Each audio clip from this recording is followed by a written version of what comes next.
Welcome to Together Forever. I am your host, Dumisani Mfune, and with me in studio is Mandla Lupondwana. Okay, guys, today's topic should be interesting. Mandla, from our last discussion, you made it sound like there may be times when our wives will intentionally disrespect us. Yes. Can you break that down to me? There are instances when, for the next few times we're going to be together, we'll deal with these instances when our wives deliberately disrespect us.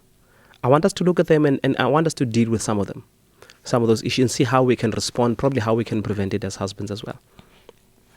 The first is disrespect as a weapon. This you will find in marriages where the wife generally loses. The losses may be legitimate or illegitimate, but bottom line is she generally loses. Now, what do I mean by that? Our wives can have issues. Your wife can have a problem, and she comes to you to raise the problem, but she approaches it the wrong way. Okay. She uses wrong choice of words or phrases. She makes sweeping statements. You always do this.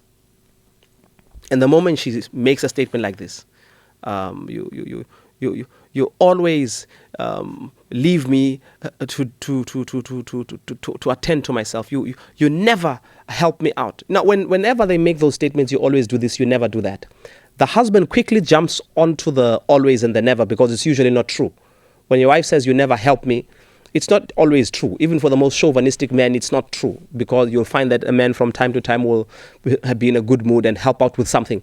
So you find that he will then go back to raise those, to show her the instances where he did help out, to try and rebut the statement you never, or the statement you always. And so as she was raising an issue. She may have been raising an issue of not being helped out in the house. Mm-hmm. But then instead of saying, could you please help me out with this? She says, you never help me out. You don't care about me. And then the man will start arguing the case that he does care, that he does sometimes help out. And so when he raises that issue, she has to at some point concede that, yes, you do care. Yes, you sometimes do help. And when that happens, she has to backpedal. And the discussion will most probably end there because it was heated, to get her to a point where she concedes that after she says you don't care, to get her to a point where she concedes that, okay, fine, you do care. Okay, fine, sometimes you do help. A lot of back and forth happens. So that by the time she concedes that point, it's like the argument is now coming to a close and it ends there.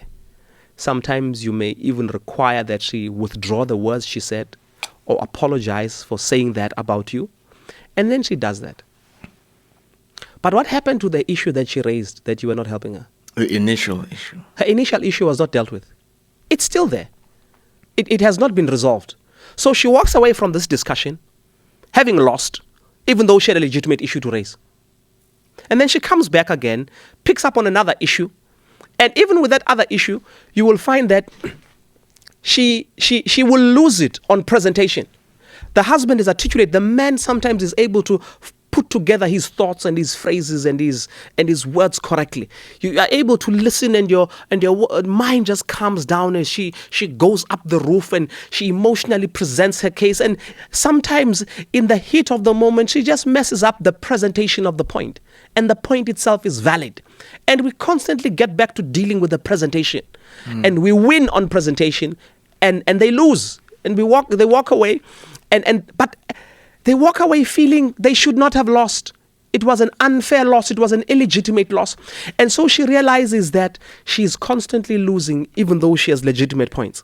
She walks away and she finds other ways of fighting back. She keeps quiet. She goes on, gives you the silent treatment.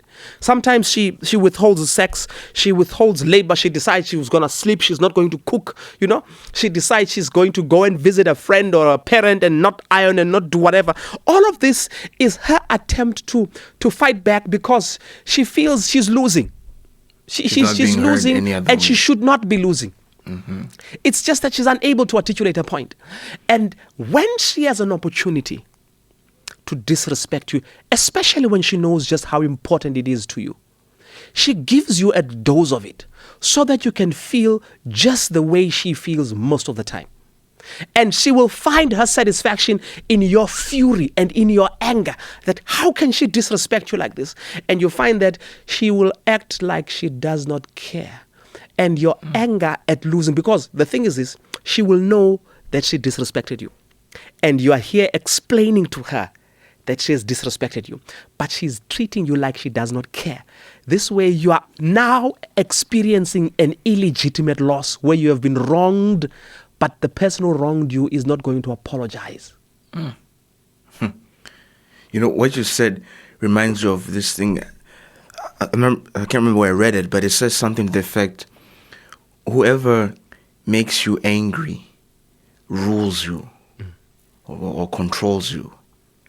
So it seems just that when we're angry, that for them is mission accomplished. When your wife is constantly losing, sometimes disrespect will be the one way she fights back. You know, she will fight back and she will feel, yeah. And sometimes she will deliberately plan something to say something or do something that you will consider disrespectful because she knows just how important it is to you. That's how she fights back. That's how she gives you a teaspoon of what you usually give her. Now, how do we deal with that as husbands? I would say to every husband out there, let's learn to listen to our wives. Learn to listen to her point, because if her point is illegitimate, it doesn't matter how well it's presented, you will still be able to shoot it down. When someone comes to you and makes a beautiful presentation on how you should commit suicide, how you should just jump off a cliff, you will listen to the beautiful presentation. And then you tell them, I'm not going to jump off a cliff. Because no matter how well it's put, you're just not going to do it. It's not, yeah. So a weak point is weak, no matter how it's presented. So let's try to understand our wives. And I've come to realize that sometimes they can accept, not just wives, but we also as husbands, even in the workplace, we can accept losing when we know our point was understood and it was rejected on its merits. There is nothing that annoys us like feeling that we were not listened to. There's nothing that makes us feel undone as having a sense that, yes, they listened, but they did not understand. What they shot down is not our point. They didn't understand our point.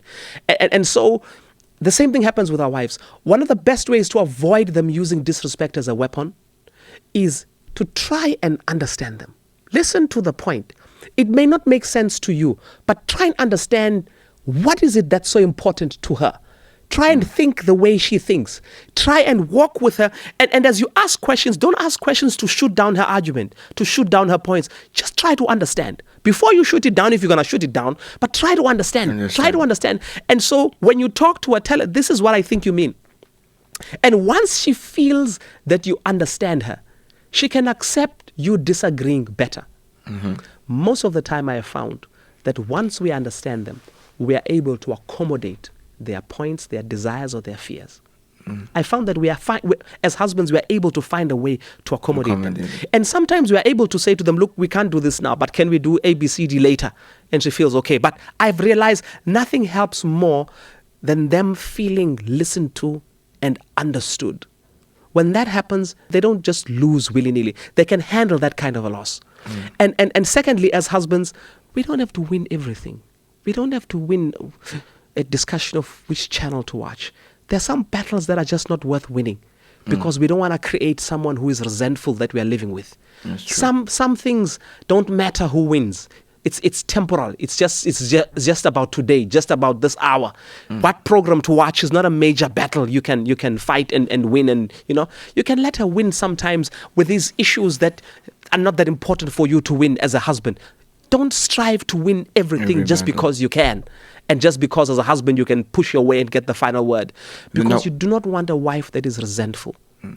On the same issue of understanding and seeing things from, the other person's view, how could we then have a balance between agreeing to disagree? Because sometimes maybe the other person might think that because you're not doing what they're asking, you don't see the merit in what they're saying, or you don't fully understand, because if you did fully understand, then you would do it that way. Communicate your understanding of the point. When she presents her case, tell her, summarize the point back to her, and present her case. I have found that when my wife presents a situation to me, or her point or her grievance, and I'm able to explain it back to her and explain it as though it's my point, and she's like, yes, exactly, that's exactly what I mean, and then I disagree. She can handle the disagreement better.